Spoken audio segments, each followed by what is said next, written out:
Muchos historiadores afirman que la revolución industrial es un proceso que se divide en dos etapas, la primera revolución industrial y la segunda revolución industrial. En este tutorial veremos las diferenciaciones que prevalecieron en ambos procesos históricos. Segunda revolución industrial. Este proceso histórico se produjo aproximadamente en 1850, es decir, 100 años después de que ocurriera la primera revolución industrial, o sea que estamos ubicados a mediados del siglo XIX. ¿Qué países van a intervenir en esta etapa de la industrialización? Alemania, Francia,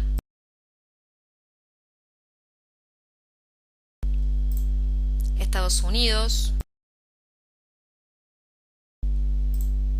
Japón, Bélgica, entre otros. Es decir, que esta revolución se expande a una de las potencias americanas y a casi toda Europa. Las actividades preponderantes en este periodo industrial van a ser la industria petroquímica, la siderúrgica, con el hierro, y la industria automotriz. Es decir, que la segunda revolución industrial se va a focalizar en la industria pesada. ¿Qué rol va a tener el Estado en este momento de la historia? ¿Será el mismo rol que ocupó en la primera revolución industrial? Por supuesto que no. En este momento de la historia se va a hacer sentir la intervención del Estado. Comienzan a dictarse las primeras leyes para proteger la actividad laboral. Aparecen los primeros sindicatos como hoy los conocemos, producto de la constante explotación que habían sufrido los trabajadores en la primera revolución industrial. ¿Qué inventos aparecen en este momento? La electricidad y el petróleo como nuevas fuentes de energía. Los primeros aviones, el telégrafo y también el teléfono, el ferrocarril, surgen los primeros automóviles, la radio hace su debut como medio de comunicación, aparece la dinamita, el motor a combustión y la aspirina.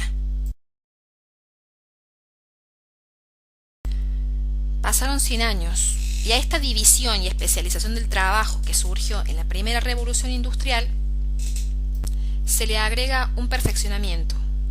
Frederick Taylor inventa lo que se llamó Taylorismo. El Taylorismo era un sistema de trabajo industrial donde había una división de tareas con el marcado aislamiento de lo obrero y la imposición de un salario proporcional a lo que producía. Este marcado aislamiento, con el paso del tiempo, empezó a evitar las constantes interrupciones en el proceso productivo porque el obrero no paraba de trabajar. Tiempo después, Henry Ford, un conocido empresario y emprendedor estadounidense, va a mejorar el Taylorismo, originando lo que tiempo después se llamó Fordismo. El Fordismo se aplicó a la industria automotriz. El Fordismo incorporó una cadena de montaje con salarios un poco más elevados, lo que permitió incrementar significativamente la producción.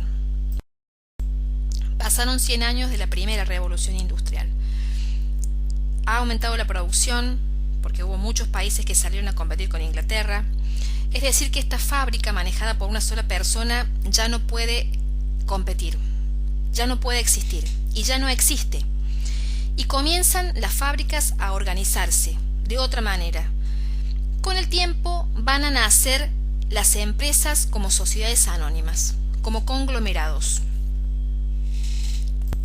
La primera organización es el monopolio. Esta situación se da cuando hay un vendedor en un mercado que vende exclusivamente un producto. Y como es el único que lo vende, tiene la libertad para subir el precio según sus intereses, sin pensar en los consumidores. La segunda organización es el TRUTS. El TRUTS son varias empresas que se han fusionado, que se fusionan, que se unen para formar una multinacional más grande. La tercera organización es el holding.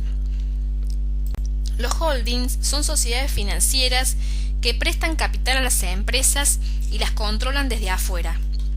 Los bancos son holdings. Y la última organización son los sistemas de cártel. Un cártel es un conjunto de empresas que se dividen voluntariamente el mercado para no competir entre sí y obtener todas un porcentaje de ganancias. Un ejemplo claro del sistema de cártel sería la industria, por ejemplo, del narcotráfico.